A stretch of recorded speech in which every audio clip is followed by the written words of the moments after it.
ሰላም ጤና ይስጥልን ውድ አድማጭ ተመልካቾቻችን፣ በመከታተል ላይ የምትገኙ ጃኖ ቅማንት ሚዲያ ነው። ወቅታዊ ጉዳያችን አሁን ጀምሯል። በዛሬው ወቅታዊ ጉዳያችን የተለያዩ መረጃዎችን ወደ እናንተ ስናደርስ እንቆያለን። የአክብሮት ግብዣችን በቅድሚያ ወደ እናንተ እያደረስን በዛሬው ወቅታዊ ጉዳያችን ከሰሞኑ ከባብኪሪ ስደተኞች ካምፕ ወጥታ ወደ ኢትዮጵያ ስትመለስ በመንገድ ላይ ያረፈች አንዲት እናት አለች። የእሷን ጉዳይ እና ሌሎችን እዚህ ጋር የተያያዙ ጉዳዮችን እናነሳለን። በመቀጠልም በመተማ ወረዳ በተለይም በቅማንት ቀጠና እንደገና ተሀገርሽቶ የቀጠለውን ዝርፊያ የተደራጀ ዝርፊያ እሱን እናነሳለን። ሌላው ከሽፍታና ስርቆት እንዲሁም ተያያዥ ጉዳዮች ጋር በተያያዘ የክልሉ ሚዲያዎች የሚያነሱት ጉዳይ አለ። በተለይም ጎንደር ዙሪያና እዚህ ላይ አርማጮ ምናምን አካባቢ እሱንም ወደ እናንተ እናደርሳለን። ሌላ በመጨረሻ አንድ የመጽሐፍ ምርቃት አለ። የእሱንም መረጃ በተመለከተ ወደ እናንተ የምናደርሰው መረጃ ይኖረናል ማለት ነው። በድጋሚ አብራችሁ እንድትቆዩ የአክብሮት ግብዣችን ነው። እንደተለመደው ዘንድር አብሮኛለ። ዘንድር እንኳን ደህና መጣህ እያልኩ የዛሬ ወቅታዊ ጉዳያችን በዚህ ላይ ነው የሚያተኩረው ማለት ነው። መጀመሪያ የምናነሳው ከባብኪሪ የስደተኞች መጠለያ ካምፕ ወጥታ አንዲት እናት ወደ ኢትዮጵያ ስትገባ ያው በህገወጥ መንገድ ማለት ነው በራሷ ስትመለስ መንገድ ላይ ህይወቷ አልፏል። እድሜዋ 49 ዓመት እናት ናት ነው የሚባለው። አጠቃላይ ይህን ጉዳይ በተመለከተ ምንድነው እዚህ ያደረሳት ያለው ነገርስ አጠቃላይ በዛ ጉዳይ ያለው ነገር ምንድን ነው? ከዚህ በፊትም ስለ ስደተኞች በተደጋጋሚ ስላነሳን በዚህ መንገድስ የመጡ ህይወታቸውን ማጣት ተገቢ ነው ወይ የሚለውንና ሌሎች እዚህ ጋር ምን መማር አለባቸው የሚለውንም ጠቅልላ አድርገን እንደ አጠቃላይ ያለው መረጃ አንሳውና ወደ ቀጣዩ ጉዳይ እናልፋለን። መልካም እንግዲህ ወይዘሮ ዘርፌ የተሻለ የተባለች እናት ትውልድ ሀገሯ ተወልዳ ያደገችው በጭልጋ ወረዳ ቤዛ ሆ መቀነት የሚባል ቀበሌ ነው። እድሜዋ አንዳንዶቹ ከ48 እስከ 50 ይሆናል ያሉት፣ 49 ዓመቷ ነው የሚሉም አሉ። ከ48 እስከ 50 ባለው መያዝ እንችላለን። ባለትዳርና የሶስት ልጆች እናት ነች። 2 ሴት ልጆችና አንድ ወንድ ልጅ ነበራት። እንግዲህ ከተሰደደች በባብክሪ የስደተኞች መጠለያ ከተቀመጠች ያው እንደ ሌሎች ቅማንቶች 5 ዓመት ሞልቷታል። እዛን የነበረችው እና በቅርቡ ምንድነው ጭቅጭቅ ይነሳል። ቤተሰብ ወደ ሀገር መሄድ አለብኝ፣ ዘመዶቼ ናፍቀውኛል፣ ሰው ሀገር ተቀምጬ ምናምን የሚል ነገር ታነሳለች። ባለቤቷ ደግሞ አንሄድም፣ አሁን ያለው ሁኔታ ትክክል አይደለም፣ አገሪቱ አልተረጋጋችም፣ ያለው ሁኔታም አስቸጋሪ ነው፣ እንደገና ደግሞ ጠፍቶ መሄድ ተገቢ አይደለም፣ መሄድም ካለብን በህጋዊ መንገድ ነው መሆን ያለበት እንጂ በበረሃ አንሄድም የሚል ጭቅጭቅ ይነሳል። በዚህ መካከል አልተስማሙም። አንድ ውሳኔ ላይ ይደርሳሉ። ውሳኔው እርሷ የ10 ዓመት ወንድ ልጇን ይዛ ልትሄድ ያው እምቢ ስላለች ማለት ነው። ባለቤቷ ደግሞ 2 ሴት ልጆቹን ይዞ እዛው ካምፑ ይቀራል ማለት ነው። ስለዚህ በዚህ መንገድ ውሳኔ ተወሰነ። ስምምነቱን እንትን አደረጉት። በዚህ ተስማሙና ጉዞ ተጀመረ ማለት ነው። በዚህ መሰረት ጉዞው ሐሙስ ሚያዝያ 15 ቀን 2018 ዓ.ም ነው በህገወጥ ደላላዎችና ህገወጥ የሰው አዘዋዋሪዎች ገንዘብ ከፍለው እንዲጓዙ የተደረገው ማለት ነው። ሲጓዙ እሷ ብቻ አልነበረችም። ሌላ እናትም እንዲሁ 3 ልጆቿን ይዛ አብራ ተጉዛለች። በአጠቃላይ ከእሷ 2 ያችኛዋ ሴትዮ 4 ራሷን በድምሩ 6 ይሆናሉ። መሪ ተብሎ የሚመጣው ህገወጥ ሰው አዟዟሪ ገንዘብ ተከፍሎ የሚያዟዙረው ደግሞ 7ኛ ይሆናል። 7 ሆነው ጉዞ ይጀምራሉ ማለት ነው። ሐሙስ ጠዋት ጀምረው ይጓዛሉ። ሐሙስ ሙሉ ቀን ይጓዛሉ። አርብ ሙሉ ቀን ይጓዛሉ። መጨረሻ ሌሊት አካባቢ ወደ እንትኑ ይደርሳሉ፣ ወደ ጠረፉ አካባቢ ይደርሳሉ። በዛ ጠረፍ እንደደረሰች እቺ እናት በውሃ ጥምና በድካም እንግዲህ ሌላ የውስጥ ችግር ይኖራታል፣ በሽታ ከህፃናት ይልቅ እሷ የደከመችበት ምክንያት የውስጥ የማይታወቅ ሰው ልብ የማይለው በሽታ ከውስጥ ይኖረዋል። በዚሁ ጊዜ እንግዲህ ምንም ማድረግ አልቻለችም። አቅሟ በላይ ሆነ እና ወደቀች። መትረፍ አልቻለችም፣ ሞተችባቸው። ስትሞት ኦልሞስት ወደ ጠረፉ ተጠግተዋል። የሱዳን መሬት ላይ ነው ያሉት። እሷን እዛ ጫካ ላይ ጥለው ጉዟቸውን ቀጠሉ ማለት ነው። ሌሎቹ እነዛን የእሷን እንትኗን አንድ ልጇን ጨምረው ያችኛዋ የምትጓዘው ሴትዮ ከ3 ልጇ ሆነው ደላላው ይዞ ይሄዳል ማለት ነው። ተሻግረው ኢትዮጵያ ይገባሉ አስከሬኗን ጥለው። ከዛ በኋላ ይደውሉና ለቤተሰብ ቦታውን ተናግረው እዚህ ቦታ ሙታለች፣ እዚህ ቦታ አስቀመጠናት፣ ሂደናል ብለው ይናገራሉ። እዛ ካምፕ ውስጥ ያሉ ቤተሰብም የካምፕ ኃላፊዎችም ለሱዳን መንግስት ተናግረው የሱዳን መንግስት ለምነው እንደምንም እኔ በህገወጥ መንገድ ለሚሄድ ሰው ኃላፊነት አልወስድም ብሏል። ከዚህ በፊት አሳውቋል የሱዳን መንግስት እና ምንም ግን ችግሩ ሲፈጠር ስለለመኑ ምንም ማድረግ አልቻለም። መንግስት ሂዶ ይዟት መጣል አስከሬኗን ያለበት ቦታ ስለተነገረ ቦታውን ትክክለኛ ቦታውን ስለጠቆሙ ሂደው ይዟት መጡ ማለት ነው። ወደ ባበክሪ ተመለሰች ማለት ነው። አስከሬኗ ብቻ ተመለሰ እና ያው ትንሽ ስደተኛው ተረብሸዋል። የሐዘን ምናምን ባለቤቷም ችግር ላይ ነው የወደቀው። ዝም ብዬ ይዤ እሄዳለሁ ምናምን የሚል ነገር የነበረው እንደገና ከሱዳን መንግስት አስከሬኑ በእርግጥ ምርመራ ተደርጎለታል።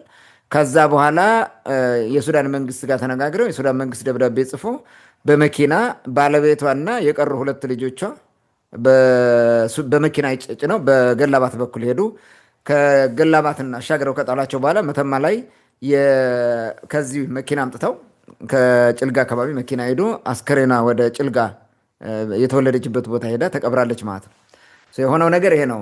አርብ ማለት ነው ቅድም እንደተናገርኩት የተነሳችው ሚያዝያ 15 ጠዋት ነው። ሐሙስ ነበር ይሄ ቀን። ዜን ቅዳሜ አርብ ሲጓዙሉት አርብ ሌሊት ለቅዳሜ አጥቢያ ነው የሞተችው በ16 ማለት ነው።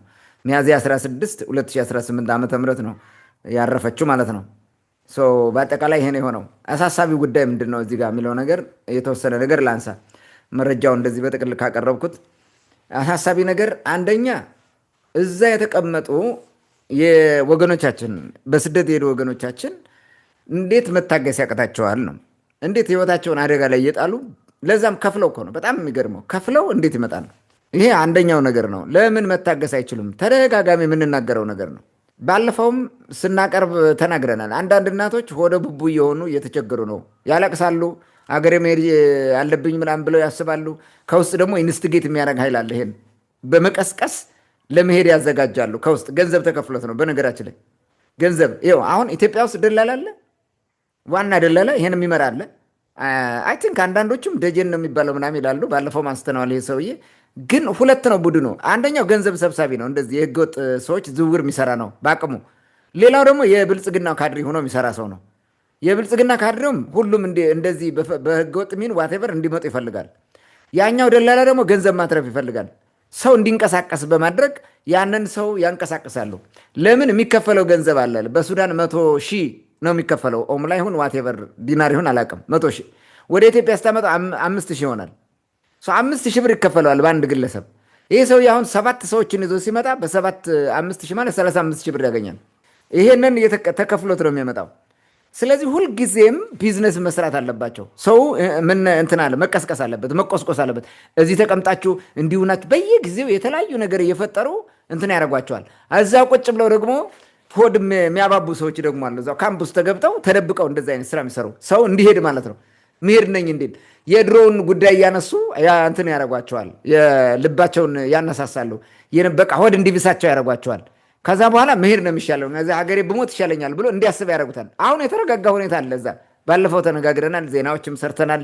የሱዳን መንግስት ችግሮችን ፈትቶ ሰርተው የሚበሉበትን ገበያ መዋል እንደሚችሉ ምናምን ተስተካክሏል። ለ7 ወር ተቋርጦ የነበረው ነገር አስተካክለውታል።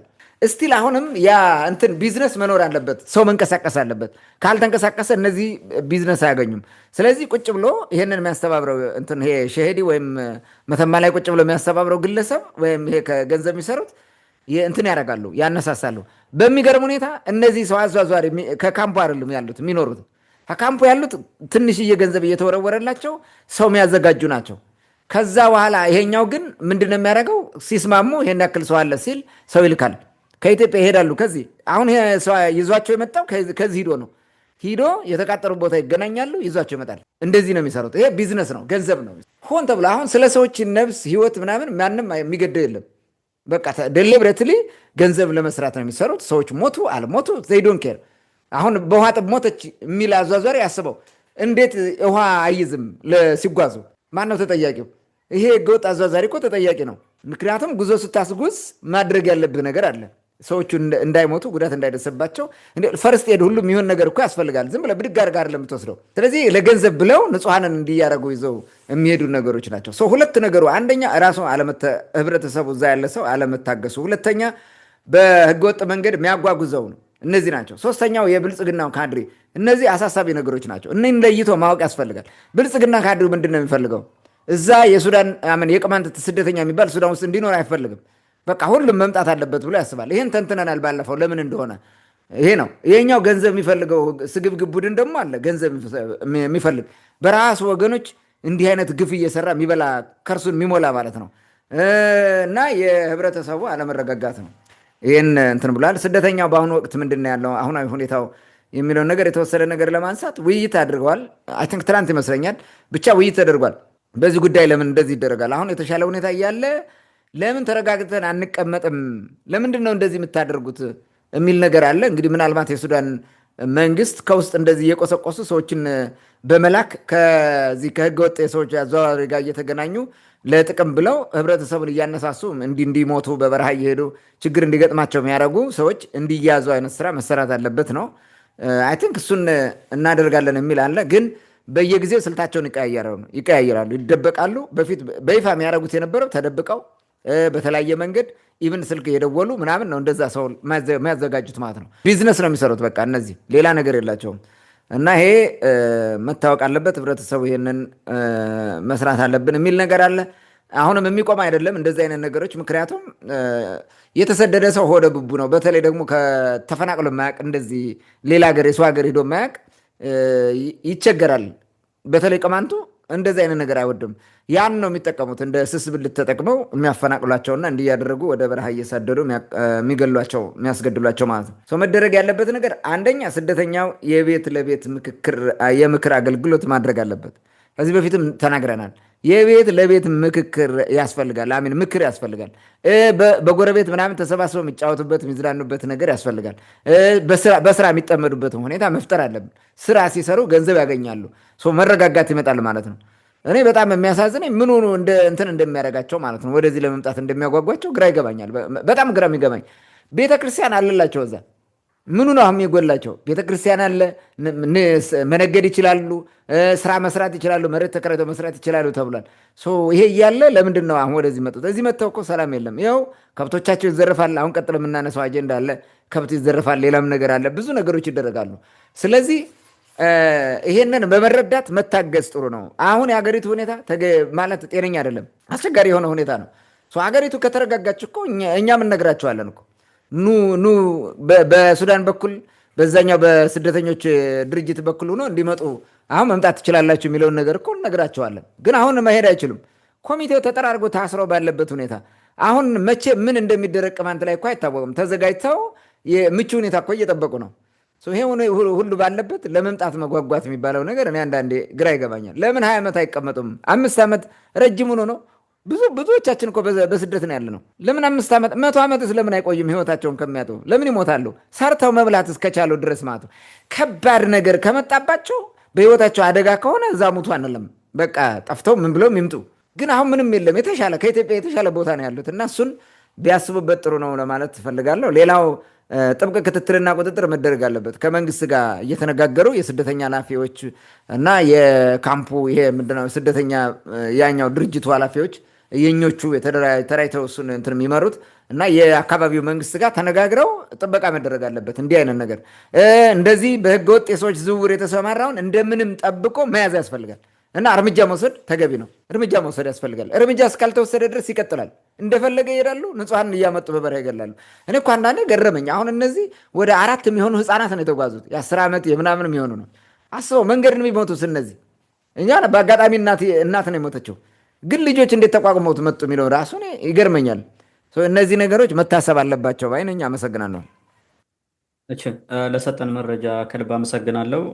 ምናልባት በህገወጥ መንገድ ሰዎች እንዲመጡ እያታለላችሁ የተለያየ ስራ መሰሩ ሰዎች ምን አይነት ጨካኝ ልብ እንዳላችሁ በራሱ ሌላ ጥያቄ ነው። እናንተንም እናቶች ነው የወለዷችሁ፣ እህቶች ወንድሞች ይኖሯችኋል፣ ዘመድ የቅርብ ሰው ይኖራችኋል። ኢቭን እናንተም መስዋዕትነት የምትከፍሉበት አጋጣሚ ሊፈጠር ይችላል። እንደተባለው ሰው ስታዘዋውሩ አትሊስት ውሃ እንኳን መያዝ ሳትችሉ በውሃ ጥማትና በረሃብ ሰው ሞተ ብሎ ማርዳት በራሱ ምን ያክል ጭካኔና ተቀባይነት የሌለው እንደሆነ ልታውቁ ይገባል። ሌላ አብሮ የመጣው ልጅ የ10 ዓመት ልጅ ያልከው ማለት ነው። እናቱ ስትሞት አየ። እንግዲህ መንገድ ላይ የእናቱን አስከሬን ጥሎ መጣ ማለት ነው። አይኑ እያየ ይህ ልጅ ሲያድግ ምንድን ነው በእናንተ ላይ የሚያድርበት? ምንድን ነው እያሰበ የሚያድገው? ምንድን ነው ያየው ባይኑ? ስለዚህ ይህ ነገር መታሰብ አለበት። እኔ እንደዚህ አይነት ህገወጥ የሰዎች ዝውውር መሰሩ ሰዎች ብትታገሱ መልካም ነው፣ ቢበቃችሁ መልካም ነው። እኛም ከዚህ በፊት በህገወጥ መንገድ አትመለሱ፣ እየተፈናቀላችሁት በምክንያት ነው፣ የያዛችሁ ደግሞ የተባበሩት መንግስታት ድርጅት ነው። ስለዚህ እሱ ሁኔታዎችን አጥንቶ ወደ ቦታችሁ እስኪመለሳችሁ ድረስ ታገሱ ብለን ስንናገር ሌላ ጥቅም እናገኝ መስሏችሁ ስትሳደቡ እኛን ስታንቋቸው የነበራችሁ ሰዎች ይኸው አምጥታችሁ ገደላችሁ። ይኸው በቃ ገደላችኋቸው። ምንድን ነው የምታገኙት ጥቅም? እኛ እዛ የቆዩ ያልነው ከህጉ አንጻር ነው፣ ካለው ነባራዊ ሁኔታ አንጻር ነው።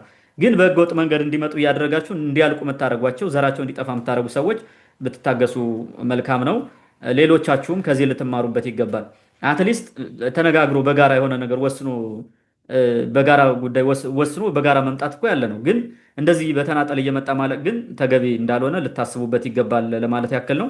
ወደሚቀጥለው ጥያቄ ሳልፍ ዙሮ ዙሮ እነዚህን አሁን ስናነሳ የነበረውን ጉዳይ ጋር መያያዝ ነው። እነዚህን ያፈናቀለው ኃይል አሁንም በቀረው እዚህ መተማ አካባቢ በቀረው ህዝብ ላይ ዘረፋውን አጠናክሮ ቀጥሏል። የተደራጀ ዝርፊያ ነው የሚፈጸመው። ከዚህ በፊት የአካባቢው ባለስልጣን ጽንፈኛውን ምህረት አስገባ ነው ከሌም ምህረት አስገባ ነው እየተባለ ሁሌ ከበሮ ይደለቃል። ማህበራዊ ሚዲያ ላይ በቃ የምታየው ዘገባ ነው የሚሰራው። በተለይ ጉባኤ ጀጀቤት አካባቢ ደግሞ እረኞችን ጭምር አቁስለው በርካታ የቤት እንስሳትን ዘርፈው እንደወሰዱ እየተነገረ ነው። ምንድን ነው ጉባኤ ጀጀቤት አጠቃላይ መተማ የተፈጸመው የሚለውን እሱን ጉዳይ ብታነሳ ወደ አንተ ላምጣውና እነማን ናቸው እንደዚህ የሚያደርጉት? መቼ ነው እንደዚህ ሆነው? ወዴትስ ነው የዘረፉትን ንብረት የወሰዱት? ወዴት ነው? እንደ አጠቃላይ ምን እየተደረገ ነው ያለው? ሁኔታውን የተዘረፈውን ንብረት ለማስመለስ ይሁን የአካባቢውን ሰላም ለማስጠበቅ ይሁን ማን ምን እየሰራ ነው የሚለውን ጉዳይ ብታነሳ ወደ አንተ ልምጣ። መልካም እንግዲህ በመተማ በተደጋጋሚ እንዲህ አይነት ዝርፊያዎች ይቀጥላሉ፣ እናውቃለን። በተለይ ላለፈው 2 ዓመት 3 ዓመት በጣም ከባድ ነበር ይሄ ነገር የቀጠለው። አሁን ትንሽ የተረጋጋ ነገር ያለ ይመስል ነበረ፣ ግን አሁንም እንደዛ ነው። በእርግጥ የሰው እገታው እንዳለ እንደነበረ እናውቃለን። በተደጋጋሚ ስንዘግብ ቆይተናል። የመተማና የቆላማው ጭልጋ አካባቢ በጣም አስቸጋሪ በሆነ ሁኔታ እንደሚኖር ህብረተሰቡ እናውቃለን። ትላንት ሚያዝያ 18 ቀን 2018 ዓ ም በጉባኤ ጀጀቤት ቀበሌ በለምለም ተራራ የሚባል ቀበሌ አለ። ሌላ ቀበሌ ነው የመተማ። የዛ ቀበሌ አጎራባች በሆነ የጉባኤ ጀጀቤት ቀበሌ አካባቢ የሚኖር አንድ መሰረት አዛኔ የሚባልና የእርሱ ቤተሰቦቹ የወንድማማቾች ከብት የሚጠብቅ እረኛ ነበረ። እሱን ከዚህ ከለምለም ተራራ አካባቢ የመጡ የተደራጁ ዘራፊዎች እረኛውን አቁስለው ከብቶችን ወስደዋል ማለት ነው። ከቀኑ 8 ሰዓት ነው ይህን ያደረጉት። ከለምለም ተራራ በኩል የመጡ ተደራጀ ወንበዴ ቡድን ነው ይህንን እንትን ያደረገው። እረኛውን በጥይት አቁስሎ ከብቶችን ወስዷል። በግምት እንግዲህ ከ50 በላይ ቁም ከብቶች ናቸው ተብሏል። ዘራፊው ወደ ቀጨኔ ወደ ተባለ የለምለም ተራራ መንደር ነው የወሰዱት። ስለዚህ የለምለም ተራራ የሚባለው ቀበሌ ነዋሪ የጸጥታ ኃይል ዋቴቨር ይህንን ከብት የማስመለስ ኃላፊነት አለው ማለት ነው። ከራሳቸው ነው ሄደው፣ ወደ ሌላ ቦታ አልገባም፣ ወደዛ ነው የገባው ማለት ነው። የጉባኤ ጀጀቤት ቀበሌ የጸጥታ ኃይል ሚሊሻ ምንም የተደራጀው ከቀበሌው አልፎ ሌላ ቀበሌ መሄድ ስለማይችል ያደረገው ምንድነው? ለወረዳው ሪፖርት አድርጓል። ለወረዳው ሪፖርት ያደረገው ምንድነው? የለምለም ተራራ የጸጥታ ኃይል የተዘረፉትን ከብቶች ወደዛ ሄዶ ስለገባ ያስመልስ ነው። ካልሆነ ግን የከብት የተዘረፈበት ሰው አጸፋው መመለሱ አይቀርም። አጸፋ ሲመለስ አያስመልሱ ምናምን ብላችሁ እኛ እንዳትጠይቁን፣ ተጠያቂነት የለንም። ያን እስካላስመለሳችሁ ድረስ የተዘረፈ ሰው ዝም ሊል ስለማይችል አጸፋውን ቢወስድ በኋላ መታችሁ ሌላ ነገር እንትን እንዳታረጉም ብሎ ኃላፊነቱን አውርዷል ማለት ነው። ወረዳው እስካሁን የወሰደው እርምጃ የለም ብለውናል። እንዲህ አይነት ውንብድና ሰሞኑን በተለያየ መንገድም እየተከተለ ነው። መንገድ እያስቆሙ መኪና ይዘርፋሉ። መርጠው እንዲህ አይነት ዝርፊያዎችን ያደርጋሉ። በተለይ ቆመንት መኪና ከሆነ ወይ እንደዚህ ዋቴቨር እና አስቁመው ገንዘብ፣ ሞባይል እየዘረፉ ይወስዳሉ የሚል መረጃ መጥተዋል ማለት ነው። ሌላው በዘራፊዎቹ የቆሰለው ወጣት ሕክምና እየተደረገለት ነው። ምናልባትም ጉባኤ ጀጀቤት አካባቢ ያለው ያው ጉባኤ ካለው የጤና ጣቢያ ነው ሕክምና እየተደረገ ያለው። ወደ የግድ ግን ወደ ሸሄድ ሄዶ መታከም አለበት የሚል ነገር ነበር። ሂድ እስካሁን የለም፣ ግን እዛው እንዳለ ነው የነገሩን። ወደዛ ግን መሄድ አለበት፣ ክፉኛ ነው የቆሰለው ብለዋል። ይተርፋል፣ ግን ሕክምና ያስፈልገዋል ብለዋል። ህብረተሰቡ እንግዲህ ነገሩን በተረጋጋ መንገድ መመልከት አለበት የሚል መልእክት ማስተላለፍ ፈልጋለሁ። በዛ አካባቢ የተፈጸመው ነገር ይሄ ነው የሚመስለው። ታንኪ መልካም በድጋሚ ለሰጠን መረጃ ከልብ አመሰግናለሁ። እንግዲህ መተማ ጉባኤ ጀጀቢት አካባቢ ከዚህ በፊትም ከነዚህ ከተዘረፉት ቤተሰቦች አካባቢ እንደዚህ ልጅ የተገደለባቸው እዛ ቤተሰቦቻቸው የተገደሉባቸው እንዳሉ ንብረትም የዝርፊያ ሙከራም የተዘረፈም እንደነበረ እዚህ በፊት አንስተን እናውቃለን። እንደተባለው የአካባቢው ማህበረሰብ ጉዳይን በንቃት በመከታተል ሌላ ችግር ሳይፈጠር ንብረቱ የሚመለስበት ሁኔታ ቢመቻች እዛ አካባቢ ግን አስከብራለሁ የሚለው አካልም ነገሩ ሳይሰፋ ችግሩን በሕግ አግባብ ቢቋጨው የሚል መልእክት አለን። ሌላው ወደ ጎንደር አካባቢ እንምጣና እንግዲህ በተለይ ወደዚህ ወደ ቅማንት ቀጠና ሽፍታ ይያዛል። ህዝቡ ነው በራሱ የሚይዘው። በነገራችን ላይ የአካባቢው ሚሊሻም እዚህ ይተባበራል። ያው ህዝቡ በራሱ የራሱን እርምጃ ይወስዳል፣ ወደ ህግም ያቀርባል። ሌላ አንድ ከአንቾ ሚካኤል አካባቢ አንቾ ሚካኤል ማለት የጎንደር ዙሪያ ወረዳ ነው፣ ቀበሌ ነው፣ ወረዳ ቀበሌ ነው። ከዛ አካባቢ አንድ 5 ሽፍቶች ሰው ለመግደልና ለማገት ገንዘብ ለመዝረፍ ሲሉ በጸጥታ ኃይሉ ተያዙ ብሎ የአማራ ክልል ኮሚኒኬሽን እና ሌሎች ሚዲያዎች የክልሉ ሚዲያዎች ጽንፈኛ በሚል የሆነ የዘገቡት አንድ ዘገባ አለ። እነሱ ጽንፈኛ የሚሉትና ይህ እዚህ ዘራፊው በዝርፊያ ላይ የተሰማራው ምን አገናኘው የሚለውን በእርግጥ እሱንም እናነሳዋለን። አዘጋገቡ ትክክል ነው አይደለም የሚለውን ነገር ወንጀለኛ መያዝ እና ህግ ማስከበር እንዳለ ሆኖ ግን እነሱ ከምን አንግል እንደዘገቡት ያራገቡበት መንገድ ምንድን ነው የሚለውን እሱንም ብታነሳው ደስ ይለኛል። እንደ አጠቃላይ ግን በዚህ አካባቢ የተለያዩ ጉዳዮችን ሰሞኑን መንግስትን በልዩነት ያራግባልና ምንድን ነው እየሆነ ያለው ምንድን ነው የተሰራው የሚለውን ከሚዲያው ዘገባም አንጻር አስተያየት ሰጥበት። መልካም እንግዲህ በዛ አካባቢ አሁን ባነሳው አካባቢ 2 ነገሮችን ነው በዚህ ርዕስ የምናየው። አንደኛው የአማራ ክልል ኮሚኒኬሽን የዘገበው ነው። ሁለተኛው የላይ አርማጭሆ ወረዳ ኮሚኒኬሽን የዘገበው ዘገባ ነው። ሮቢት አካባቢ የተደረገ አንድ ድርጊት ነው። ማህበረሰቡ ሌባን እንዴት አድርጎ እንደሚቀጣ የሚያሳይ ነገር ነው። እነዚህን ማንሳት ያስፈልጋል። የመጀመሪያው የአማራ ክልል ኮሚኒኬሽን የዘገበው እንግዲህ የአማራ ክልል ስንል ጎንደር ምናምን እዛ አካባቢ ያለውም የዘጋገበውን እሱን ተቀብሎ ነው የሚዘግበው። እንግዲህ ጠዋት አካባቢ ይመስለኛል ከ4 ሰዓት በፊት ይመስለኛል የዘገበው።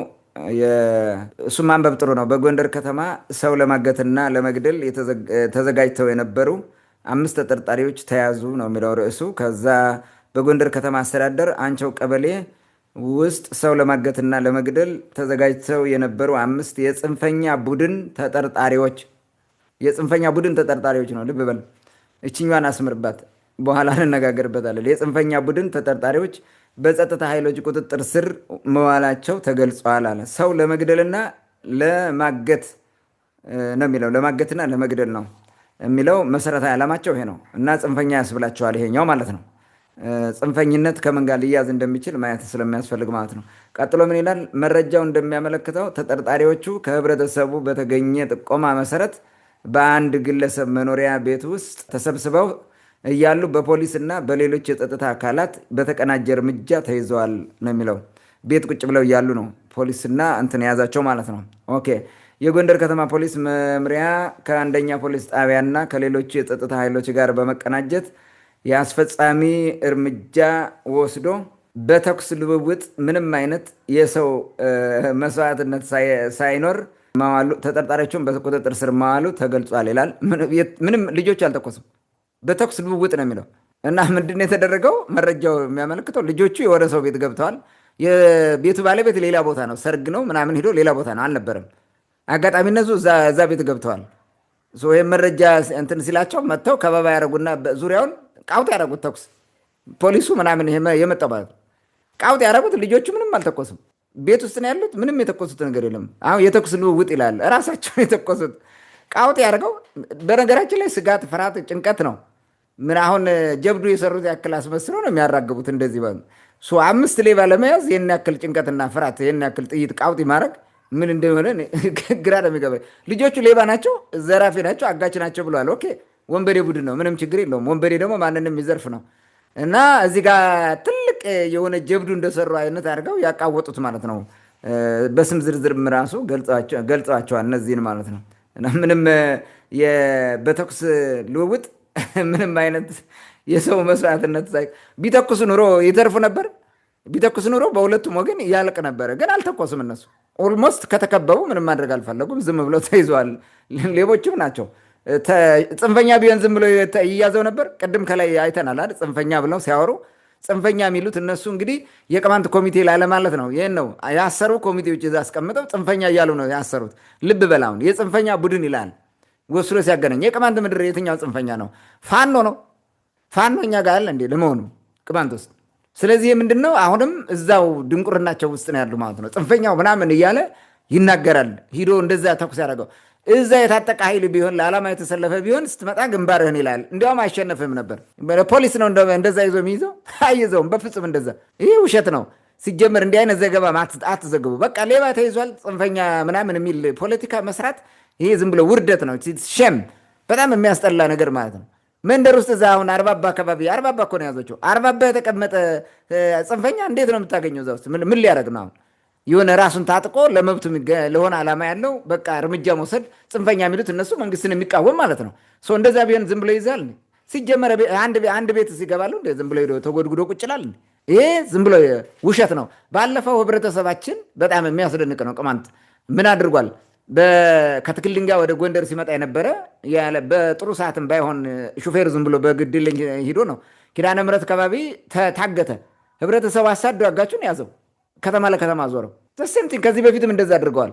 ብዙ ነው እንደዛ የሚያደርገው የኛ ህብረተሰብ። ሌባን የሚጠላው ቅማንት ህብረተሰቡ እንጂ እነዚህ አይደለም እኮ። እነዚህማ እኮ ይኖርበታል። አመራሩ እየዘረፈ እያገተ እያመጣ እንዲሰጣቸው ብር እኮ አመራሩ እኮ ነው የሚሰራው። ባለፈው ዘገባ ሰርተናል፣ አንድ እንትን ዘርተናል ዘገባ። በዋናነት ብር እያሳገተ የሚበላው የመንግስት ባለስልጣን፣ የፖሊስ ኃላፊ፣ የጸጥታ ኃላፊ የሚባለው ነው። ይህ እንዲህ የሚያደርጉት እነሱ ናቸው። ምናልባትም ብር ካልሰጧቸው አግተው ቀምቷቸው ከሆነ ስጡን የሚለው እምቢ ብላቸው ከሆነ ለዛ ነው የሚያስይዟቸው። እነዚህ አብሮ እየሰራ ማለት ነው። ይሄ ሌባ ከየት ነው መሰል የሚንቀሳቀሰው? ከሮቢት ጀምሮ እስካሁን እስከዚህ አርባባ ድረስ ይንቀሳቀሳሉ። ሌቦች ናቸው። ሌባ ደግሞ የብር አለ። ህብረተሰቡ ግን ያሳድደዋል፣ ይይዘዋል። እንዲህ አይነት ነገር ነው የሆነው። ስለዚህ አርበኛ የመጨረሻ አርበኛ አይነት ነገር ሆኖ የሚያወሩት ተገቢም አይደለም። ጽንፈኛ የሚል አዘጋገብ ራሱ ትክክልም አይደለም። ይሄ ዝም ብሎ ያገኘው ሁሉ ጽንፈኛ እያለ አፉ እንደመጣለት የሚናገር የመንግስት ባለስልጣን ምን አይነት ኃላፊነት የጎደለው እንደሆነ መረዳት እንችላለን። ቀጥሎ ምን ይላል? በእርምጃው የተያዙት ተጠርጣሪዎች በአበይ ይላል በቅንፉ የሸዋስ አየነው፣ አማኑኤል አስረስ ባንቲሁን የአያቱ ስም ነው ባንቲሁን። ሌላው ደግሞ ሀብቱ ክብር ነው አወቀ፣ ገብረ መስቀል ንጉሴ ሰማ እና አሰፋ ማሮ ሲሆኑ ተጠርጣሪዎቹ ጋር የተለያዩ የጦር መሳሪያዎችና በርካታ ጥይቶች እንዲሁም ክላሽንኮቭ መሳሪያ መያዛቸው ተገልጿል አለ። ሲያስበው እዚህ ጋር ምን ይላል? በርካታ የጦር መሳሪያዎች አለ። ምንድን ናቸው እነሱ በርካታ የጦር መሳሪያዎች? ምን ተያዙ? ምን ከዛ ዝቅ ይለና ክላሽንኮቭ ተይዟል ይላል። በክላሽንኮቭ የጦር መሳሪያ በርካታ ምናምን ዝም ብሎ ለማጋለጥ ነው። ህገወጥ መሳሪያ ይዘው ነበረ ማለት ክላሽንኮቭ ምናምን ይዘው ሊሆን ይችላሉ። አይ ቲንክ ፎቶ ላይ ማየት ትችላለህ።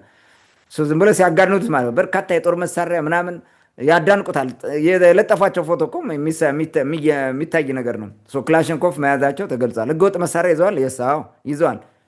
ታዲያ ሌባ አጋች ምናምን ጠበንጃ ሳይዝ ሊያግት ትፈልጋለህ እንዴ? በተጨማሪ በአበየ ሸዋስ አየነው በላይ አርማጭሆ ወረዳ ሰው በመግደል የፍርድ ቤት ትዕዛዝ የተሰጠ መሆኑን መረጋገጡ ታውቋል። ኦኬ ሊሆን ይችላል። ተጠርጣሪዎቹ በአሁኑ ወቅት በጸጥታ ኃይሎች እጅ ላይ ሆነው ጥብቅ ምርመራ እየተካሄደባቸው መሆኑ ከዞኑ አስተዳደር የተገኘው መረጃ ያመለክታል ይላል። እንደዚህ ብሎ የዘገበው የላይ አርማጭሆ እንትን ማለት የክልሉ የኮሚኒኬሽን የዘገበው ማለት ነው። እንግዲህ እዚህ ጋር ቅድም እንዳነሳው የጽንፈኛው ትርክት የተገቢም አይደለም። አሁንም ሌላ ወሬ ነው። ሌላ በቅማንት ላይ ያላቸውን ጥላቻ ለመግለጽ ነው እንደዛ የሚያደርጉት። የቅማንት መንደር ሄደህ ህብረተሰቡ ጠቁሞን ያዝን ብለህ ጽንፈኛ ምናምን እያለ ያወራል ማለት ነው። ይሄ ከጽንፈኝነት ጋር የሚያዝ የለም። ሌባ እንዴት ጽንፈኛ ይባላል? ሌባ ጽንፈኛ ነው። ጽንፈኛ የሚለውን ራሱ አሁን ኤክስትሪሚስት እኮ የሚባል ነው። ኤክስትሪሚስት የሚባል ደግሞ ወይ ከሃይማኖት ጋር ነው የሚያዘው፣ ወይ ከፖለቲካ ጋር ነው የሚያዘው፣ ወይ ዋቴቨር እንደዛ የሚያዛል። ሌላ ዓላማ አላቸው። ይህ እነዚህ ሌቦች ናቸው ብለዋል። ሌቦ ነው በቃ አለቀ። ከዚህ ውጭ ሌላ እንትን የሚያነሱት ነገር ተገቢ እንዳልሆነ ማየት አለብንና እንደ ጀብዱ አድርገው የሚያወሩት ትክክል አይደለም። የፖለቲካ እንትን አቅጣጫ ለማስያዝ የተሞከረው ነገር ተገቢ አይደለም። ሌባን የቅማንት ህዝብ ሁሌም ነው የሚይዘው፣ እያባረረ ይዘዋል፣ እያነቀ ማህበራዊ ቅጣቱን ሊቀጠዋል። አሁን ቀጥለን እንዲያው የምናነሳው ይሄን የሚመለከት ነው። ልጆቹ ከተያዙ በኋላ የተፈጸመባቸው ድብደባና የመብት ጥሰት ግን ተገቢ አይደለም፣ በጣም ተገቢ አይደለም። በጣም በሚያሳዝን ሁኔታ በአፈሙዝ አናታቸው እየፈረከሱ ምናምን በሰደፍ እየሰባበሩ ነው የጣላቸው። ኦልሞስት ሄዱ፣ ተከበቡ፣ አልተኮሱም፣ ዝም ብለው ተያዙ። ከያዝክ ወደ ፍርድ መውሰድ ነው። ይህ ሁሉ ድብደባ ምን አመጣው እኮ? እነሱ እንደሚሉት ተኩስ ምናምን ተታኩሰው ብሎ አስወሩ። አሁን ተታኩሰው እንደሆነ ለማድረግ ነው።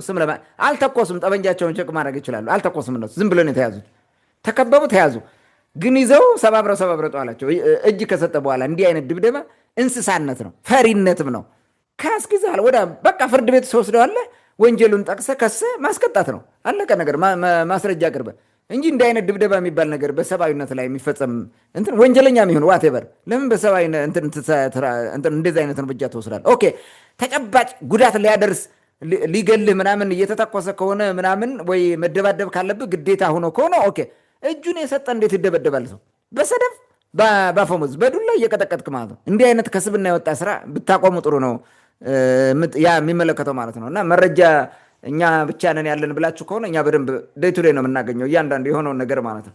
ሌላው ሮቢት ላይ የተፈጸመ ድርጊት ነው። ሁለተኛው እዚህ ጋር በተያያዘ ሮቢት ላይ እንግዲህ አንድ የላይ አርማጭሆ ወረዳ ዘግቦታል። ግን ምንድን ነው የሆነው? የላይ አርማጭሆ ወረዳ ሮቢት ከተማ ነዋሪ አይቸው ገዳሙ ገላጋይ የሚባል ሰው የሚባል ወጣት ነው። ያ በፎቶ እንዳለው ማለት ነው። ኩፍትጌ የሚባል እንትን አለ የቀበሌ ጎጥ ማለት ነው። ኩፍትጌ ማለት ከየት ነው? ከወይኖች ከጊዮርጊስ ወደ ፍርንክ አቅጣጫ ስትሄድ ያለው ሀገር ማለት ነው። በሉትና በደልዋ ተራራ መካከል ያለ ሀገር ነው። በዚህ ውስጥ ነው። እዚህ ሄድና የአንድ ገበሬን በግ ያርዳል። እነሱ እንግዲህ ግምት ሁሉ አስቀምጠዋል። የ20 ሺህ ብር በግ ይሆናል ነው የሚሉት። እርሱን ሲያርድ ተገኘ ማለት ነው። የአካባቢው ማህበረሰብ ይይዘዋል እያረደ ማለት ነው። አርዶ ኦልሞስት ጨርሶ አገኙትና ያዙት። ከዛ እንግዲህ በእኛ ማህበረሰብ ሁልጌ የተለመደ ነው። ላይ አርማጭሆ አይተሃል። ባለፉት ድንጋይ የሚያደርጉት ሰው አግቶም ካገኙ አንዲት ህፃን አግቶ ያገኙትን አሽኮኳ አስደርገው ከተማውን እያዞሩ እኔን ያየተቀጣ አስብለውታል። የባለፈውንም እንደዛው ሹፌሩንም ያገተውንም አምጥተው እንደዛ ያደርገዋል። ከዛ በፊትም ሌላ ረዳትና ሹፌር ያገቱትም እንዲህ ያደርገዋቸዋል። ድንጋይ ላይ ሮቢትም በተመሳሳይ እንደዛ አይነት ነገር ይደረጋል። ከዚህ በፊት አንድ ጊዜ ምን ይደረጋል? የሆነ ሰውዬ ግዛና ነው አገሩ እና ከግዛና ቅዳሜ ቀን አጋጣሚ ሮቢት ቅዳሜ ቀን ገበያ ነው። በሬ አርዶ እንትን ያደርጋል። ሌባ ነው፣ በሬ ያርዳል። ሰዎቹ ምን ያደርጋሉ? በሬ አርዶ ሰርቆ በዱካ ሲል ለቤቱ ይደርስበታል እና አርዶ ስጋው ከነ ስጋው ምናምን እዛው ተገኘ። ኢሜዲየትሊ ምን ያደርጉታል? በቅዳሜ ቀን በጣም ሩቅ ነው በነገራችን ላይ ከአንድ ሰዓት ከምናምን በላይ ነው ቤቱ ከሮቢት ከተማ። የበሬውን ቆዳ ለብሰው በዱላ እየደበደቡ እስከ እንትን አመጡት፣ አሸክመው እስከ ሮቢት አመጡት። አስበው፣ የበሬ ቆዳ እርጥብ የበሬ ቆዳ ተሸክሞ ማለት ነው ሮቢት ከተማው መጣ ማለት ነው። እና ገበያ ነው በአጋጣሚ ቅዳሜ ገበያ። ከዛ ቅዳሜ ገበያ ሲያመጡትና በገበያው መሀል ሲያዞሩት በአጋጣሚ እንትና የሆነች ዘመድ ነው መሰለኝ እሱ ዘመድ አይታ ደንግጣ ሞታለች። እሱን አይታ ማለት ነው ደንግጣ፣ እሷም ልታይ ማለት ነው ሌባ ብላ ልታይ ስትሄድ የራሷ ጉድ ነው። ከዛ ደንግጣ ሞተች ይባላል። እንደዚህ አይነት ነገር እንዲህ አይነት ነገር የተለመደ ነው እኛ ጋር። አሁን ምን አደረጉት? ስጋውን በትልቅ ሳህን አሸክመው በአናቱ ላይ ጨጓራውን ከሁለት ከፍለው የግራና የቀኝ ክንዱ ላይ አንድ የጎን አጥንቱን እንዳለ ደግሞ የአንዱን ጎን ማለት ነው የጎን አጥንቱን በጥርሳ ሲይዘው ከተማ ሲያዘሩት ዋሉ ማለት ነው። እኔን ያየ ተቀጣ እያሉ አዞሩት። እንደሱ ያደረጉት ማለት ነው። ይሄ ማህበራዊ ቅጣት ነው። እኔ አፕሪሼት ነው የማደርገው። በእርግጥ እንትን ይመስላል ከመብት ምናምን፣ ግን ምን ሞራል አለው? ሌባ እንዲህ ካልተቀጣ እስር ምናምን ጠቷት ነው የሚወጣ፣ በጉቦም ይወጣል፣ ጉቦ ተከፍሎ ምናምን ይወጣል። ሞራሉን እንዲያደርገው ይከሰክሹትና ምንድን ነው የሚሆነው? አንደኛ ተመልሶ አይሰርቅም። ይሄ ሰው ተመልሶ አይሰርቅም። ሁልጊዜ በልምድ የምናውቀው እንደዛ ነው። ተመልሶ አይሰርቅም። በህብረተሰቡ ፊት አፍሮ ተሸማቆ ነው የሚኖረው።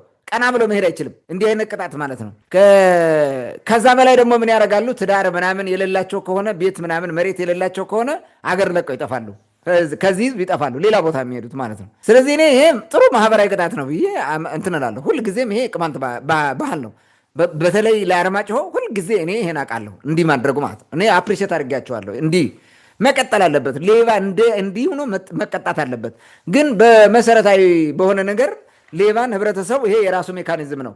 ሌባን ማጥፋት የሚቻለው ግን የአካባቢውን ልማት በማሳደግ ሰላሙን በማምጣት የህብረተሰቡ ጥያቄ በመመለስ ህብረተሰቡ ጥያቄው ሲመለስ ይረጋጋል። ሲረጋጋ ሁሉም ወደ ስራ ይገባል። ቢዝነስ ላይ ታተኩራለህ። ማንም ሌባ አይመጣም። ሌባ ቢኖርም እንኳን የተወሰነ ነው የሚሆነው እንጂ ይህን ያክል እንትን አይሆንም። አሁን ግን ጥያቄው እንዳይመለስ አድርገው አፍነው ህብረተሰቡ እንዳያለማ በአካባቢው ይሄ ሽፍታ አሁን ቅድም ስናወራ እንደነበረው እየተንቀሳቀሰ እያሰቃያቸው እንዲኖር አድርገዋል።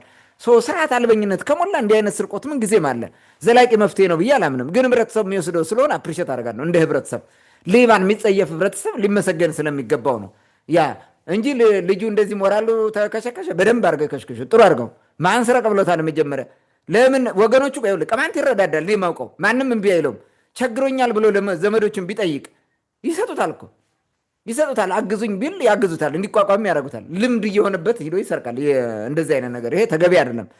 ስለዚህ ይገባ ነው እንደዛ ነው የተደረገው። ግን አሁንም የቅማንትን ጥያቄ መመለስ ተገቢ ነው። የአማራ ክልል እያጣመማችሁ ዘገባ ከምትዘግቡ ይልቅ ህብረተሰቡ ላይ ከምትቀልዱ ይልቅ ያሰራችኋቸውን የአስተባባሪ ኮሚቴ መፍታት ነው።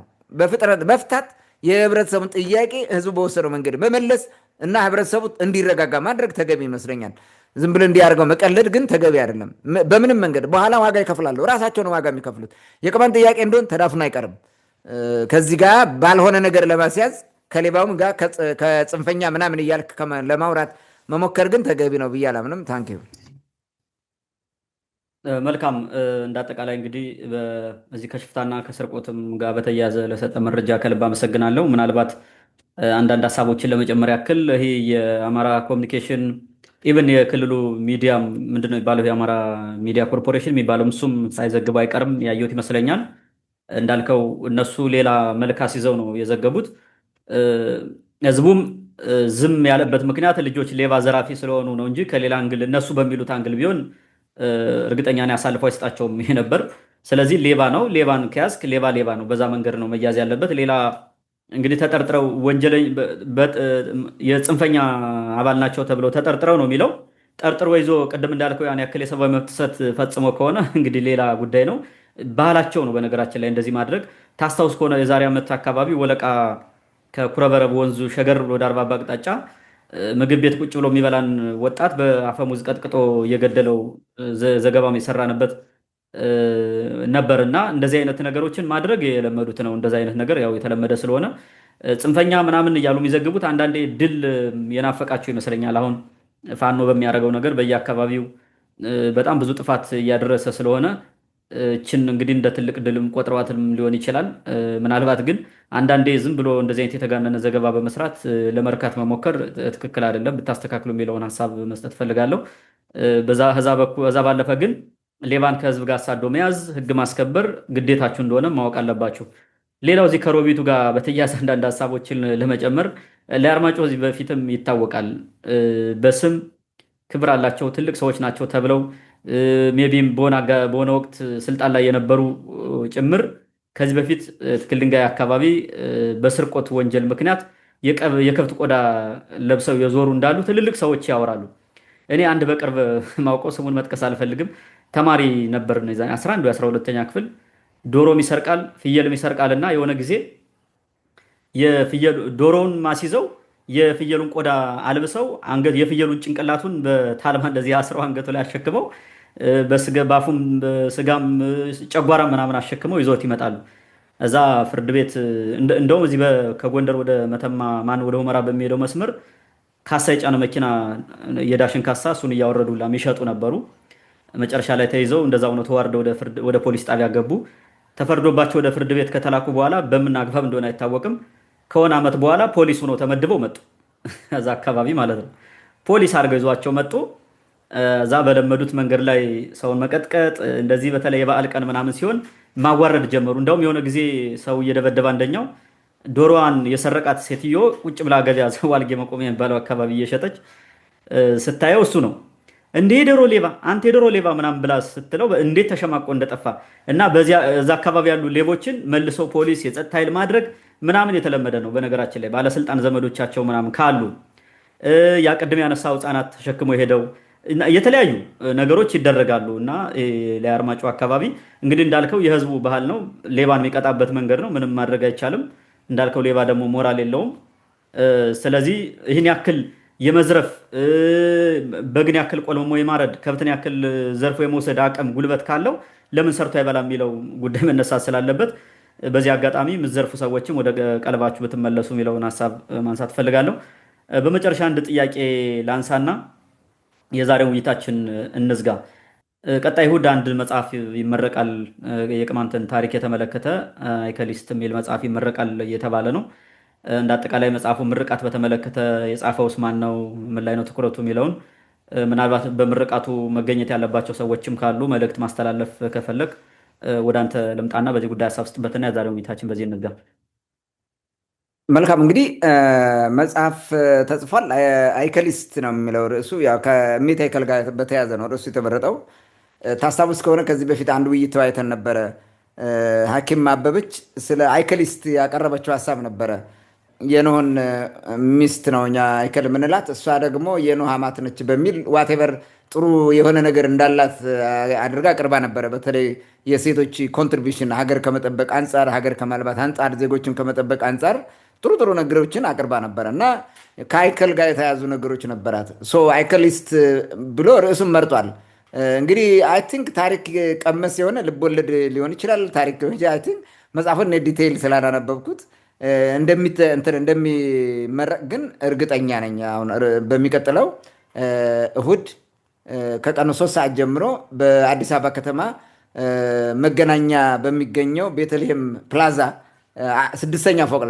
ስድስተኛ ፎቅ ላይ የምርቃት ስነስርዓት ይካሄዳል ማለት ነው። መጽሐፉ ይሄ በጣም ትልቅ ነገር ነው። ጌታሰው አሰፋ ነው የሚባለው ወጣቱ፣ የመጽሐፉን የደረሰው ወጣት። ይሄ በጣም ሊደነቅ ይገባዋል። በሌሎቹም ዘንድ እንዲህ አይነት ነገር ሊለመድ ይገባል። ብዙ ጊዜ ስታይ መጽሐፍ የሚባል የቅማንት ባህል እስካለመሆን አይነት ነገር ምናልባትም አሉ ብዙ ጸሐፊዎች፣ ግን እንዲሁ ደፍረ የቅማንት ጉዳይ የሆኑ እሾዎቹን በቅማንት ርዕስ የሚጻፉ ብዙ ጊዜ የለም። እንደዚህ አይከል አሁን የኢትዮጵያ አሁን በቅማንት ስልህ አይከል ቅማንቶች ጠብቋት የሚኖሩ ቢሆንም የኢትዮጵያ ሀብት ነች፣ የኢትዮጵያ መኩሪያ ነች። በጣም ትልቅ እሴት እኮ ነው። እና ይህን በተመለከተ ብዙ ጊዜ የተሳተ ፓርት ምናምን ብታገኘው የቅማንቱ አስፔክት በኢትዮጵያ ታሪክ ውስጥ አይጻፍም። በተለያየ መንገድ አይጻፍም። በልቦለድ የሚሆን በተለያየ መንገድ ብዙ ጊዜ አይጻፍም። እነ ብርሃኑ ዘሪሁን እንኳን ስለ አፄ ቴዎድሮስ የታንጉስ ሚስጥር ጽፈው በድብቅ እኮ ነው ሚስጥር አደረጉት። የታንጉስ ሚስጥር ማለት ቅማንትነት ነው። በጣም የሚገርመው ማለት ነው። የታንጉት ሚስጥር ቅማንትነት ነው። መጨረሻ ሲፈጽሙ አይተው ከሆነ ቅማንት ነን በሚል ነው አፄ ቴዎድሮስ ቅማንት መሆኑን ያመነበት እና ታንጉት ቅማንት መሆኗን ያሳየበት ነው እዛ ጋር። እና ሚስጥር ነው ቅማንትነት በታንጉት ሚስጥር እንደተገለጠ ሚስጥር ነው። ብዙ ሰው አይጽፈውም። ከጻፈው ሚስጥር አድርጎ ማፈሪያ ሁሉ ተደርጎ እያፈሩበት ምናምን እንዲመጣ ነው የሚደረገው። እና በጣም እንትን ነው። የቅማንት ልጆችም ሌላውም ቢሆን ሌላውም ኢትዮጵያዊ በቅማንት ጉዳይ ያሉ በቅማንት ውስጥ ያሉ ሴቶችን ወግ፣ ባህል የሚመለከቱ ነገሮች የበለጠ መጻፍ አለበት ማለት ነው። እና አይከል የምትባል እናት የኢትዮጵያ እናት ነች።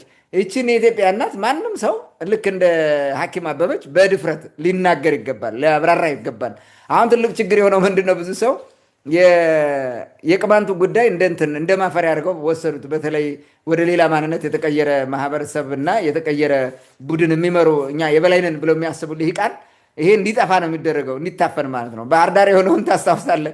የቅማንት ከመዘና ወጥቶ መድረክ ላይ ሊጸልይ ሲል ማይክ እንዳያገኝ ያደረጉ። በኋላ ደግሞ በላይቭ የሚተላለፈው ላይቡን በቃ መድረኩ ላይ የራሱ ጉዳይ ብለው ላይቡ እንዳይተላለፍ አደረጉ።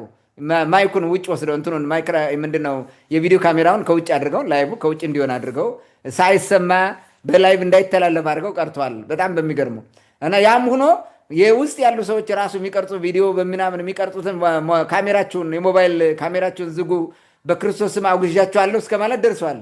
እንዲህ አይነት ነገር እንደ ነውር እየተደረገ መጥቷል። ይሄ የቅማንት ጉዳይ ማለት ነው። ስለዚህ ደፍረን ብዙ ነገር ልንጽፍ ይገባናል ብዬ አስባለሁ። አክቲቭ አይ ቲንክ ይሄ እኔ አሁን ከዚህ ከታሪክ ጋር የተያዘ ይሁን አይሁን አላውቅም። እንደሚመስለኝ ግን ስሙ ራሱ እንደዛ መባለው እኔ አፕሪሼት አደርጋለሁ። የተረሳ የታሪክ አስፔክት ነው ብዬ ነው የማስበው። ልቦለድ ሊሆን ይችላል ዋቴቨር አላውቅም። ግን ምንም ይሁን ምን ታሪክ ቀመስ ልቦለድ ይመስለኛል ድርሰቱ። አንዳንድ የተቆራረጡ ጽሁፎቹን ሲለጠፉ ምናምን አይቻለሁ። እኔ አፕሪሼት አደርገዋለሁ ልጁን። ስለዚህ ልጁን ማበረታታት ተገቢ ነው ብዬ አምናለሁ። ማንም ጥበብ የሚያደንቅ መጽሐፍ የሚወድ ማለት ነው። መጽሐፍ ማንበብ የሚወድ ጥበብ የሚያደንቅ እንደዚህ አይነት ነገሮች እሱ እንኳን ማንበብ መጽሐፍ ባይፈልግም ወይም አፕሪሼት ማድረግ ተገቢ ነው። ራሱ መጽሐፍ ብዙ ጊዜ ማያነብ ሰው ሞልቷል። ካልቸራችን አይደለም ብዙ ኢትዮጵያውያን ግን እንደዚህ የሚጽፉ ሰዎችን ማበረታታት ያስፈልጋል። በአንድም በሌላ መንገድ ጥቅም ስላለው ማለት ነው። መጽሐፍ በጣም ጠቃሚ ነው። ለምን?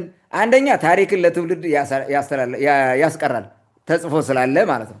በቃል ያለ ይረሳል፣ በመጽሐፍ ያለ ይወረሳል እንደሚባለው የሆነ አስፔክት የሆነ ታሪክ ታገኛላችሁ። ልቦለድ ይሁን ዋቴቨር በሆነ ጉዳይ ትውልዱ የሚያገኘው ነገር ይኖራል ማለት ነው። አንድ ለምን ልቦለድም ቢሆን በዛ ጊዜ የነበረው ማህበረሰብ ነው የሚገልጸው።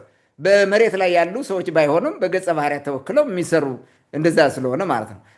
ታሪክ ወለድ ታሪክ ቀመስ ልቦለድም ቢሆኑ ታሪኩን የሆነ ነገር ያሳያል። የብርሃኑ ዘሪሁን መጽሐፍ ታሪክ ቀመስ ልቦለድ ነው፣ ግን በጣም ነው የሚገርመው እሱን ስታነበው ማለት ነው። ከነባራዊ ሁኔታው ጋር የሚያዝ እውነት ነው የሰራው እሱ። ልክ እንደዚህ ሁሉ መጽሐፍትን ከታሪክ አንጻር ሁሉ ይጠቅሙናል ብዬ አስባለሁ። ሌላው እውቀትን ያሳድጋል። መጽሐፍ ለጸሐፊውም ለአንባቢውም እውቀትን ያሳድጋል። ስለዚህ እንደዛ ማድረግ አለብን። አሁን ትውልዱ የእውቀት መሰረቱን ይሄ ሶሻል ሚዲያው በተለይ አጫጭር ዝም ብሎ በተለይ ቲክቶኩም ፌስቡኩም ላይ የሚጻፈውን ነው የሚያደርገው። በእርግጥ ፌስቡክ ላይ ቁም ነገር አይጻፍም ማለት አይደለም። ቁም ነገር ይተላለፋል። ቲክታክም ላይ ቁም ነገር ሊገኝ ይችላል። ግን አብዛኛው ዝም ብሎ ቀልድ ምናምን ሰው ብዙ ሰው እንዲያይህ ነው እንጂ የምትፈልገው እውቀት የሚባለው ላይ ፎከስ የሚያደርገው የለም አብዛኛው ጊዜ ማለት ነው። ስለዚህ መጽሐፍ የማንበብ ልምዳችን የበለጠ ማሳደግ አለብን። አውሮፓውያን ያደጉት እዚህ ደረጃ የደረሱትና እኛን በብዙ ነገር የበለጡን በዚህ ነው። እኛ ጥንት የነበረንን ካልቸር እንትን ወስደውብን መጽሐፍ ይጽፋሉ፣ ይመራመራሉ፣ ይጽፋሉ፣ ይመራመራሉ፣ ይጽፋሉ። በዛ ልክ ትልልቅ ነገር ያመጣሉ። ይኸው ፈጠራዎች ፈጠሩ ብዙ ነገር። ዛሬ ጨረቃ ላይ ይሄድልሃል። አውሮፓውያን እንደዛ ናቸው፣ ምዕራባውያን እንደዚህ ናቸው። እኛ ግን የለንም፣ እዚሁ ነው የምንርበጠመጠው። ይኸው ዛሬ ወጣቱ ስንት ነገር ማድረግ ያለበት በጋርዶ ጨጓራና ስጋ ተሸክሞ ከተማ ለከተማ ይዞራል፣ በሚያሳዝን ሁኔታ ማለት ነው። ጠመንጃ ተሸክሞ ሰው ላግትነኝ ልገልነኝ ምናምን ብሎ መከራው ነው ያለ። እንዲህ ይደበደባል፣ በአፈሙዝ በምናምን በደነቆረ ታጣቂ እንዲህ አይነት እርምጃ ይወሰድበታል። ኢ ፍትሐዊ በሆነ ኢ ዲሞክራት በሆነ የታጠቀ ኃይል ዝም ብሎ በዘፈቀደ ይደበደባል። ስለዚህ አእምሯችን ማሳደግ አለብን። ይሄ አእምሮ መደነዝ ነው። አእምሮ ሲደነዝዝ እንዲህ አይነት ድንቁርና ውስጥ ትገባለህ ማለት ነው። ከድንቁርና ብንወጣበት መጽሐፍትን በማንበብ በመረዳት በመገንዘብ ነው። እና ያላነበበ ሰው በምንም መንገድ ሊሰለጥን አይችልም። ዓለምን በሌላ መንገድ ማየት አይችልም። ሁልጊዜም በተመሳሳይ የድንቁርና ህይወት ውስጥ ነው የሚያየው። አውት ኦፍ ዘ ቦክስ ለማሰብ የግዴታ መጽሐፍትን ማንበብ ጠቃሚ ነው ብዬ አስባለሁ። እኔ መጽሐፍት ጥሩም ይሁን መጥፎም ይሁን መጽሐፍ አነባለሁ። በተለይ የኮር ምለው አይዴንቲቲ ውስጥ ያለን ነገር ማንሸረሽር ከሆነ የትኛውም ነገር ስላለም የሆነ የተጻፈው ነገር አያለው። ይሄ ስለ መንፈሳዊያን ነገር ምናምን እንደዚህ አሁን ይሄ ኦሾ ነኝ ምናምን የሚባል መጽሐፍ አላነብም። እንደዚ አይነት ነገር የዳቪንቺ ኮድ ምናምን የሚባል አላነብም። አይጠቅመኝም፣ ምንም ስለማያደርግልኝ ለእኔ ፐርሰናሊ ማለት አይጠቅመኝም። ከዛ ውጭ ግን ኤኒ መጽሐፍ አነባለሁ። መጥፎም ይሁን አንብቤ ገምግሜ የሆነ ነገር ወስደዋለሁ፣ አለቀ። ከዛ ማገኘው ጥቅም ባይኖርም ከመጥፎነቱ ራሱ እረዳዋለሁ። እንደዚህ አነባለሁ። በምችለው ጊዜ ሲኖረኝ እንደዛ ነው የማደርገው። ለማንበብ እሞክራለሁ። ኤቭሪባዲ መጽሐፍ ማንበብ ነው ያለበት። የተጻፉ መጽሐፍትን ማንበብ፣ ከመጽሐፍት ብዙ ነገር እናገኛለን። ለምን መጽሐፍት ሰው ተጨንቆ ተጠቦ ያለውን እውቀት አምጦ ወልዶ ነው የሚጽፋቸው እንጂ በዘፈቀደ እንደምንናገረው እንደምናወራው አይደለም። ብዙ ጊዜ ኤዲት አድርጎ ምናምን ነው። ከዛ የሆነ ነገር እናገኛለን፣ ፍንጭ ይሰጠናል። ሌላ እኛ ማንፈልገውን ነገር ኮርኩሮ አበላሽ ተጽፎ ከሆነ እንኳን በሌላ ተቆጭተን እንድንጽፍ ያደርገናል። መጽሐፍ ራሳችን እንድንጽፍ ይሰራል። መጽሐፍትን ማንበብ ጠቃሚ ነው ማለት ነው እና እውቀታችን ያሳድጋል ማለት ነው በዚህ መንገድ። ሌላው ማህበረሰብን ያነቃል። ያልተማረ ያልሰለጠነ ማህበረሰብ እንደደነቆረ ነው የሚኖረው። እነዚህ ጽሁፎች ማህበረሰብን ያነቃል። በሆነ ኤሪያ ላይ ሲጻፉ ያልተነኩ ነገሮች ሲሆን ሌላውን በዛ ዙሪያ እንዲያጠና ያደርገዋል። አሁን የቅማንትን እንቅስቃሴ ስታየው ብዙ ስንታገል በርካታ ነገሮችን ታግለን ብዙ ነገር አምጥተናል። በነገራችን ላይ በትግላችን ብዙ ለውጥ አምጥተናል። ቅማንት ዓለም ሁሉ ረስቶት ነበረ። አሁን ዓለም ያውቀዋል። ኢቭን የዲኤንኤ አባት ሆኖ ተጠና በሚገርም ሁኔታ ማለት ነው። ከዚህ በፊት ቅማንት እንዳለ እንኳን አይታወቅም። ግን ቅማንትን አሁን የዲኤንኤ ቀዳሚ አባት ጥንታዊ ህዝብ እንደሆነ ተደርጎ የዲኤንኤ በ2021 የተጠናውን ጥናት ማየት ትችላለህ። ኤቪደንስ ኦፍ ኢንተርፕላይ ቢትዊን ጄኔቲክስ ኤንድ ካልቸር ኢን ኢትዮጵያ የሚለው የሪሰርች ፋይንዲንግ እሱን ማየት ትችላለህ። ቅማንት ከላይ ሆኖ የአንሰስተሪ የጄኔቲክ አንሰስተሪ ሆኖ እንዲጠና ተደርጓል። እንዲታወቅም አድርገናል። ይሄ ሁሉ የትግላችን ውጤት ነው። እንዲህ ስትታገልና ብዙ ነገሮችን እውቀት ምናምን የምንላቸውን ነገር ስናወጣ ዓለም ይረዳሃል፣ ያውቃል፣ ይገነዘባል። በዛ ልክ እሴቶች ለዓለም ይወጣሉ። ዜና የተሻለ ነገር ይኖረናል ማለት ነው። ሶሻል ቼንጅ ይመጣል። ስለዚህ ለለውጥ በጣም ጠቃሚ ነው ማለት ነው እና እኔ የምመክረው አዲስ አበባ የምትገኙ ማናቸውም ጥበብ አፍቃሪ በሙሉ የምርቃቱ ላይ ብትገኙና አፕሪሼት ብታደረጉ ራሱ ልጁን ወጣት ልጅ ነው፣ ገና ትንሽዬ ልጅ ነው። ወጣቱን አፕሪሼት ብታደረጉት ሌላ ተጨማሪ መጽሐፍት እንዲጽፍ ማለት ነው። መጽሐፉን በመግዛት ብትተባበሩ ማለት ነው። መጽሐፍት በነገራችን ላይ መጽሐፍ ጸሐፊ ምንም አይጠቀምም። ብዙ ጊዜ ያየሁት ማለት በጣም የታወቀ ካልሆነ በስተቀር አዲስ ጸሐፊ ማንም እንትን አይለውም። እና ምንድነው እዚህ ጋር የሚጠበቀው ማህበረሰቡ ነው። የማህበረሰቡ አዳዲስ ተመራማሪዎችን አዳዲስ መጽሐፍ ጸሐፊዎችን አፕሪሼት ማድረግ አለበት። መጽሐፍቶችን በመግዛት ነው። ስንገዛቸው መልሰው የማሳተም እድል ይኖራቸዋል። ካልገዛናቸው ከከሰሩ ግን በምን ይጽፉታል? በምን ወጪ ከየት አምጥተው ሰው ያሳተሙትን አትሊስት የህትመት ወጫቸውን እንኳን መሸፈን ያስፈልጋል ብዬ አስባለሁ። ማበረታታ ስለሆነ እና ከዛ አንጻር መገኘት በሞራልም ራሱ መጽሐፍ መግዛት ማትችሉ በሞራል ማድነቅ ማበረታታት ያስፈልጋል ብዬ አስባለሁ። እና በዕለቱ ተገኙ። በሚቀጥለው እሁድ ጠዋቱ 3 ሰዓት መገናኛ በሚገኘው የቤተልሔም ፕላዛ 6ኛ ፎቅ ተገኝታችሁ ፓርቲሲፔት አድርገው ወይም ተሳተፉ ማለት እፈልጋለሁ። ታንኪ መልካም። በመጨረሻም ለሰጠን ማስረጃ ከልብ አመሰግናለሁ። የመጽሐፉ ባለቤት ምናልባት ጊዜ ካለው ፈቃደኛ ከሆነ በሚዲያችን መጥቶ ከመጽሐፍ ምርቃቱ በፊትም ሆነ ከመጽሐፍ ምርቃቱ በኋላ ሀሳብ አስተያየት መስጠት ይችላል፣ ስለ መጽሐፉ አጠቃላይ ሁኔታ ማለት ነው። በዚህ አጋጣሚ ፈቃደኛ ከሆንክ ወደ ሚዲያችን መምጣት ትችላለህ የሚል መልእክት ማስተላለፍ ፈልጋለሁ። ሌላ ሀሳብ መጨመርም አልፈልግም። ውድ አድማጭ ተመልካቾቻችን ለዛሬ የነበረን ወቅታዊ ጉዳይ ይህን ይመስል ነበር። ስለተከታተላችሁን ከልብ እናመሰግናለን። መልካም ጊዜ ይሁንላችሁ።